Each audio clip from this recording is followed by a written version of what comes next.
नमस्कार, मैं हूं सिद्धि सिंह और आप देख रहे हैं आगाज एक्सप्रेस। आज हम एक ऐसे महान नेता के बारे में बात कर रहे हैं जिन्होंने भारत के निर्माण में एक अहम भूमिका निभाई। पंडित जवाहरलाल नेहरू को देश के निर्माण में योगदान और शांति व समृद्धि के पक्ष में उनके दृढ़ विचारों के लिए जाना जाता है। उनकी लोकप्रियता सिर्फ उनके राजनीतिक जीवन तक सीमित नहीं थी, बल्कि बच्चों के बीच भी वे काफी मशहूर थे। पंडित नेहरू को बच्चों से उतना ही प्रेम था जितना उन्हें लाल गुलाब के फूल से था। बच्चों के प्रति अपने विचारों को व्यक्त करते हुए वे अक्सर कहते थे कि आज के बच्चे कल का भारत बनाएंगे। जिस तरह से हम उन्हें पालेंगे वही देश का भविष्य तय करेगा। पंडित जवाहरलाल नेहरू का जन्म 14 नवंबर 1889 को इलाहाबाद में हुआ था।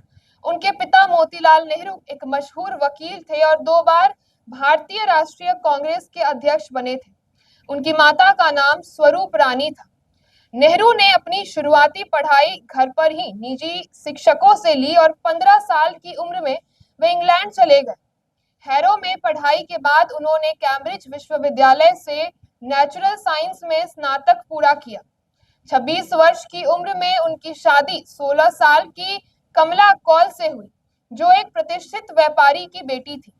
ये शादी 7 फरवरी 1916 को हुई थी। 1912 में भारत लौटने के बाद नेहरू ने राजनीति में कदम रखा। छात्र जीवन से ही वे विदेशी शासन के खिलाफ संघर्षों में रुचि रखते थे। 1912 में ही वे बांकीपुर सम्मेलन में प्रतिनिधि के रूप में शामिल हुए और 1919 में इलाहाबाद की होम रूल लीग में सचिव बने। 1916 में उनकी पहली मुलाकात महात्मा गांधी से हुई, जिनसे वे गहराई से प्रभावित हुए। 1920 में उन्होंने प्रतापगढ़ में किसान मार्च आयोजित किया और असहयोग आंदोलन के दौरान 2 बार जेल भी गए। 1926 में मद्रास कांग्रेस में उन्होंने कांग्रेस को आजादी के लिए प्रतिबद्ध करने में अहम भूमिका निभाई। 1928 में लखनऊ में साइमन कमीशन विरोध के दौरान उन पर लाठीचार्ज हुआ। उसी साल उन्होंने सर्वदलीय सम्मेलन में भाग भी लिया और नेहरू रिपोर्ट पर हस्ताक्षर किए, जो उनके पिता मोतीलाल नेहरू के नेतृत्व में बनी थी। उन्होंने भारतीय स्वतंत्रता लीग की स्थापना की और उसके महासचिव बने। 1930 से लेकर के 1935 के बीच वे नमक सत्याग्रह और अन्य आंदोलनों के कारण कई बार जेल गए। जेल में उन्होंने अपनी आत्मकथा स्वतंत्रता की ओर लिखी और 1936 में अमेरिका में वो छप गई। उन्होंने डिस्कवरी ऑफ इंडिया और ग्लिम्पसेस ऑफ द वर्ल्ड जैसी प्रसिद्ध किताबें भी लिखी है। उन्होंने भारत को जबरन युद्ध में शामिल किए जाने का विरोध करते हुए व्यक्तिगत सत्याग्रह किया, जिसके चलते 31 अक्टूबर 1940 को वे गिरफ्तार हुए। दिसंबर 1941 में वे रिहा हुए। 7 अगस्त 1942 को कांग्रेस की बैठक में भारत छोड़ो आंदोलन का निर्णय लिया गया और अगले ही दिन यानी कि 8 अगस्त को नेहरू को गिरफ्तार कर अहमदनगर किले में बंद कर दिया गया। ये उनका सबसे लंबा जेल प्रवास रहा। अपने जीवन में वे कुल 9 बार जेल गए। 1945 में रिहाई के बाद उन्होंने राजद्रोह के आरोपों का सम्मान किया और आईएनए के अधिकारियों का कानूनी बचाव किया। 1946 में उन्होंने दक्षिण पूर्व एशिया का दौरा भी किया। साल 1946 में उन्हें चौथी बार भारतीय राष्ट्रीय कांग्रेस का अध्यक्ष चुना गया। इसी समय भारत के पहले प्रधानमंत्री के रूप में पंडित जवाहरलाल नेहरू ने अंतरिम सरकार का गठन किया। फिर आता है 14 अगस्त की रात का ऐतिहासिक पल, जब देश की आजादी का उत्सव शुरू हुआ। इस आयोजन में पंडित नेहरू प्रमुख वक्ताओं के में से एक माने जाते थे।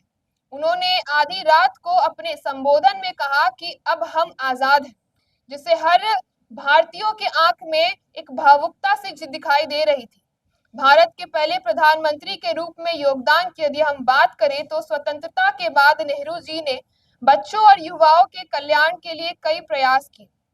प्रधानमंत्री बनने के बाद उन्होंने शिक्षा को अपनी सर्वोच्च प्राथमिकता बनाई। युवाओं को बेहतर अवसर देने और देश के विकास के लिए उन्होंने भारतीय प्रौद्योगिक संस्थान यानी आईआईटी, अखिल भारतीय आयुर्विज्ञान संस्थान एम्स और भारतीय प्रबंधन संस्थान आईआईएम जैसे प्रतिष्ठित शैक्षणिक संस्थानों की स्थापना की।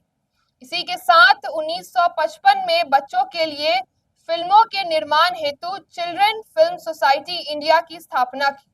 उन्होंने पंचवर्षीय योजनाओं की शुरुआत कर देश में औद्योगिक विकास की नींव रखी। इसके अलावा बच्चों को कुपोषण से बचाने और शिक्षा को बढ़ावा देने के लिए स्कूलों में मुफ्त दूध और भोजन की व्यवस्था की गई। चाचा नेहरू का मानना था कि बच्चे देश का भविष्य है और उन्हें अच्छी शिक्षा व सही दिशा दिखा करके एक बेहतर समाज की नींव रखी जा सकती है। 6 जुलाई 1946 को वे फिर से कांग्रेस अध्यक्ष बने और 1951 से लेकर के 1954 के बीच 3 बार और इस पद पर वो चुने गए। 27 मई 1964 को दोपहर 1:44 पर उनका निधन हो गया। ऐसे तमाम खबरों के लिए आप जुड़े रहिए हमारे साथ और देखते रहिए आगाज एक्सप्रेस।